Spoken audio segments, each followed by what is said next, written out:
কক্সবাজার শহর জুড়ে যন্ত্রতন্ত্র, ময়লা আবর্জনার স্তূপ। বিশেষ করে বিভিন্ন পাড়া মহল্লার সড়কের উপর এমন স্তূপ চোখে পড়ার মতোই। এতে করেই সন্ধ্যা নামতেই বাসাবাড়িতে বাড়ছে মশার উপদ্রব। কক্সবাজার শহরের বাহারচড়া হাসপাতাল সড়ক, গুলদিঘির পাড় এলাকার সড়ক ছাড়াও ড্রেনের উপর ময়লা আবর্জনার স্তূপ। এতে করে দুর্গন্ধে চলাচলে বিড়ম্বনায় পড়তে হচ্ছে পথচারীদের। স্কুল কলেজ পড়ুয়া শিক্ষার্থীদের নাক চেপে ধরে যাতায়াত করতে হচ্ছে। দুর্গন্ধে স্কুলের মেয়েরা হাঁটতে পারে না, লেখাপড়া করতে পারে যাচ্ছে না। আমাদের সমস্যা, আমরা পাবলিক এখানে হাঁটতে দুর্গন্ধ বাইরে দেওয়া হয়। আমাদের খুব সিরিয়াস এই সমস্যা। 3-4 দিন 5 দিন পরে আসে, এরা কোনো ঠিক মতো ময়লাগুলো নেয় না। আমাদের যাতায়াতের জন্য সমস্যা, স্কুলের ছাত্রদের সমস্যা হয়ে যায়, গন্ধতে থাকতে পারতেছি না। পৌরসভা তো ঠিক মতো আসে না, পৌরসভা তো তদারকি ঠিক মতো করে না। আমরা তো অনেকবার বলছি, নেবে বলে নেই না। পরিচ্ছন্নতা কর্মীরা শহরের সড়কের উপর আবর্জনার স্তূপ পরিষ্কার করছে দুপুরবেলা, যা দেখে মনে হয় এটা রাস্তা তো নয়, যেন ময়লার ভাগাড়।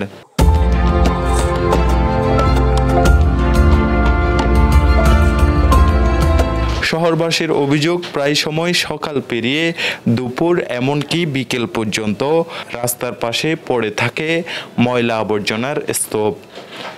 কোনো স্থানে কয়েকদিন পর্যন্ত ময়লার স্তূপ পড়ে থাকতে দেখা যায়। সময় মতো এসব ময়লা পরিষ্কার না করার কারণে ময়লা আবর্জনা পচে ছড়িয়ে পড়ছে দুর্গন্ধ।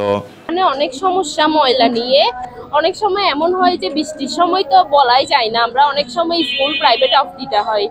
এগুলো কিছু বলার নাই আসলে। এখানে তো আমি দেখছি না যে ডাস্টবিন দিয়েছে, এখানে ডাস্টবিনও দেয়নি, তবুও হচ্ছে মানুষে অনেক রকম এখানেই সবাই ময়লা ফেলছে। আমরা এখন এমন একটা অবস্থা, আমরা রাস্তার মাঝখান দিয়ে হেঁটে যাইতে হবে, পাশ দিয়ে হাঁটার কোনো রাস্তা নাই, কারণ পাশ দিয়েই সব ময়লা সবাই ফেলছে। ময়লাগুলা গত 2 দিন যাবতে এই জায়গায় পড়ে আছে এবং এটা পরিষ্কার করা হয়েছিল গত 2 দিন আগে।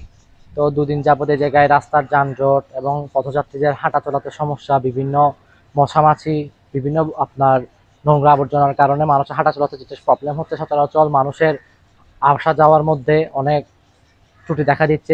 এমনকি আবর্জনা নিয়ে যাওয়ার পদ্ধতি নিয়েও আসছে আপত্তি। বেশিরভাগ সময় বহনকারী গাড়ি থেকেও সড়কে পড়তে দেখা যায় আবর্জনা।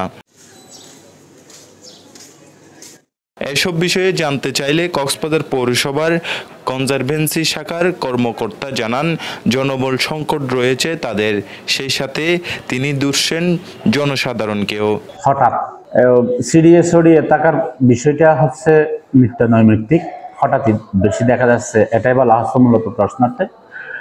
এটা হচ্ছে মূলত আমাদের এই কক্সবাজার শহর একটা জনগণের সচেতনতার অভাব। আমরা নির্দিষ্ট স্থান করে দিতে পারি নাই, সেটা আমাদের জন্য একটা দুর্বলতা। পৌরবাসী আবার নির্দিষ্ট সময়ের মধ্যে ময়লা না ফেলে 24 ঘন্টা ময়লা ফেলতে থাকে। মানুষের ভাত খাওয়া যেরকম জরুরি, সেরকম ময়লা অবশ্যই ফেলবে জরুরি ভিত্তিতে। ময়লা 24 ঘন্টা ফেলতে থাকে, 24 ঘন্টা ময়লা হয়, কিন্তু আমরা 24 ঘন্টা পরিষ্কার করতে পারি না, কারণ আমাদের জনবলের এবং ইকুইপমেন্টের তো একটা সীমাবদ্ধতা আছে। বর্ষা মৌসুমে একটু বৃষ্টি হলে এসব বর্জ্য মূল সড়কেও গড়িয়ে চলে আসে। সড়কগুলো যেন এখন আবর্জনার ভাগাড় হয়ে দাঁড়িয়েছে। শাহেদ হোসেন মুবিন, TTN, কক্সবাজার।